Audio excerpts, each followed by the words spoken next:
4 de cada 10 negócios em Minas são liderados por mulheres, de acordo com uma pesquisa recente feita pelo Sebrae. E para muitas delas, empreender foi a saída para elas conseguirem se livrar de relacionamentos abusivos e da violência doméstica. É o que você vai ver hoje na segunda reportagem da série A Chave Virou, com a Etel Correia.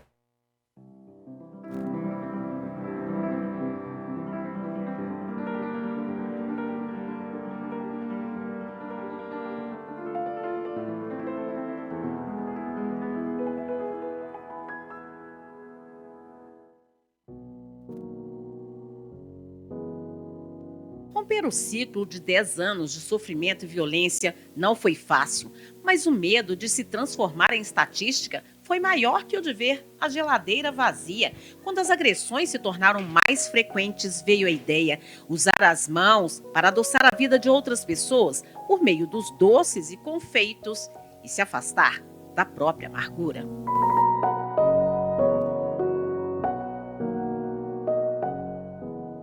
A minha avó, na nossa criação, ela falava que quando a gente casava, a gente não podia se separar, não podia ter outro casamento. E ali na minha igreja, eu acredito que eles, vendo meu sofrimento, eu lembro de uma pregação que teve, que eles falaram: se você está sofrendo, sai do casamento, Deus não quer sofrimento para ninguém, não. E aquilo ficou na minha cabeça. E aí eu resolvi sair de casa. Meu avô falava que eu cheguei aqui com 2 malinhas nas costas, tem minhas 2 filhas. Larguei tudo. Larguei uma casa, vim morar num quarto, onde que era a minha cozinha, que é a parte de lá. Era um cômodo só, com as minhas 2 meninas, trabalhando diarista, e depois entrou em empreendedorismo, porque minhas meninas eram pequenas. Elas queriam sempre um lanche, elas iam para a escola, elas queriam alguma coisa. Comecei a fazer coxinha aqui, vendia, eu fazia caldo de mandioca, meu irmão, meu irmão, ele ia para a rua, ele falava, fazia propaganda para mim: nossa, tá muito bom, e o povo queria comprar. E aí eu comecei. E só que na minha casa, no meu casamento, eu não era valorizada. Tudo que eu fazia, eu era desvalorizada. Por ele. Tudo que eu fazia estava ruim. Eu falava: poxa vida, meus avós precisam tanto de mim, minha família precisa de mim, e eu estou aqui num lugar que eu não sirvo para nada. E aí eu peguei e vim e comecei a fazer minhas coisas, e as pessoas começaram a elogiar. E para mim foi a chave da virada.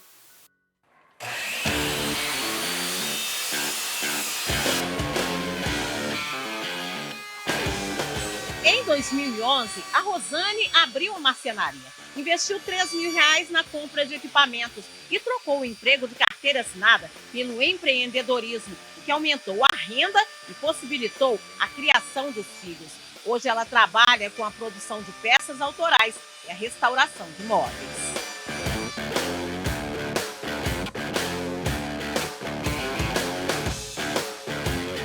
Em 2010 eu fui realizar meu sonho de menina, que era ser marceneira, porque na minha juventude não podia, né? Que mulher não podia exercer profissão tipicamente masculina. E fiz a marcenaria no Senai CDTEM. 30 alunos, 29 homens e só eu lá. O curso é muito difícil, só 14 conseguiram se formar e eu lá.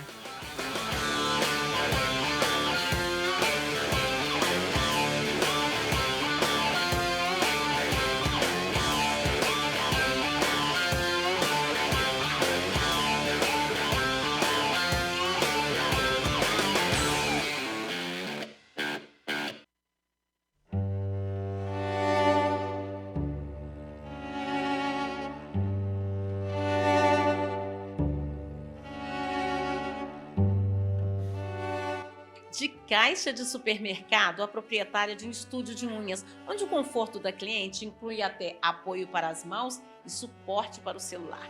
É aqui que a empreendedora ganha vida. Depois da virada de chave, ela conseguiu até reformar a casa com recurso que sai do próprio empreendimento e tem, olha, até uma carteira de clientes. Fiquei 8 anos nessa relação. O que me prendia eram os meus filhos. O medo de não me sustentar. Porque eu não tinha nada, eu não fazia nada. Minha mãe nunca me ensinou a trabalhar, minha mãe nunca me ensinou a fazer um arroz, um feijão. Ela era, porque eu sou filha única, então era ela tudo por mim. Só que eu tive que aprender com o mundo. Você nunca tinha trabalhado fora? Não, nunca tinha trabalhado fora.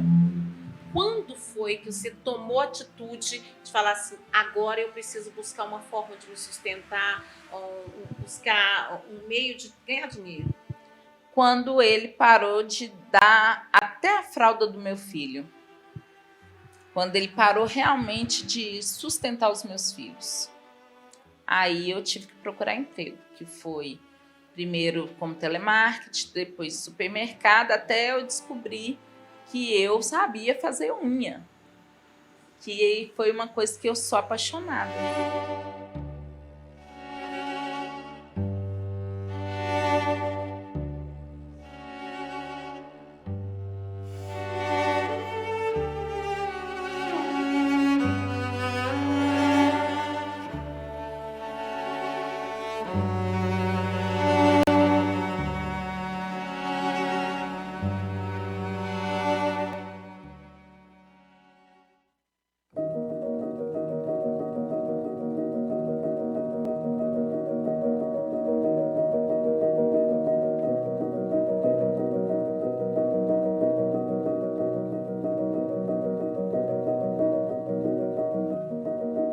Foi no hospital, após escapar do feminicídio, que a Chica da Silva resolveu usar o talento da mãe para sustentar-se e as filhas. Ela montou um buffet juntamente com outras vítimas de violência. Aqui, os produtos são fabricados com a utilização de alimentos que não estão bons para comercialização, mas podem ser consumidos. Ela se tornou uma empreendedora.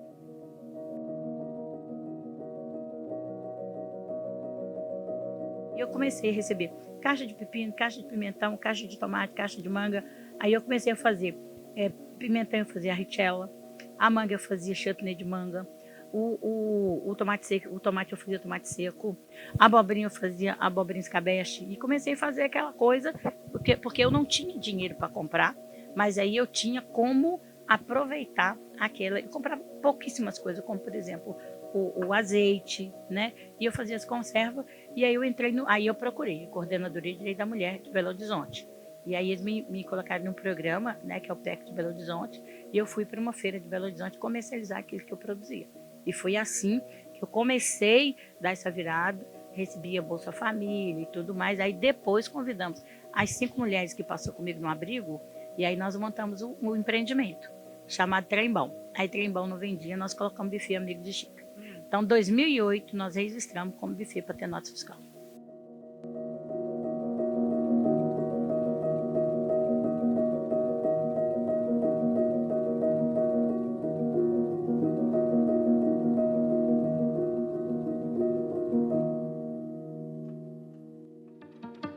O Brasil registrou nos últimos 10 anos um crescimento de 27% no empreendedorismo feminino.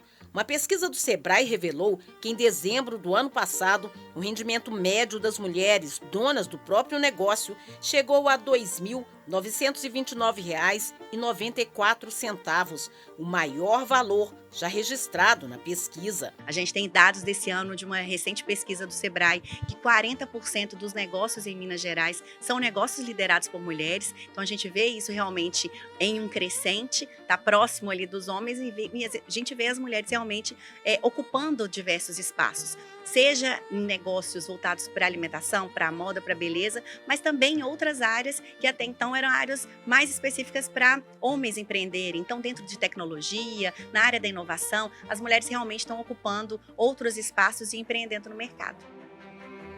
Empreender foi a chave da virada para muitas mulheres que estavam no ciclo da violência doméstica. Na última reportagem da série, você vai conhecer projetos sociais que amparam e direcionam mulheres que tocam os próprios negócios. Quando a chave vira, é sempre necessária uma rede para recomeçar. Olha, gente, este ano, só de janeiro a março, foi o ano mais letal para mulheres. Quase 400 mulheres foram vítimas de feminicídio aqui no Brasil.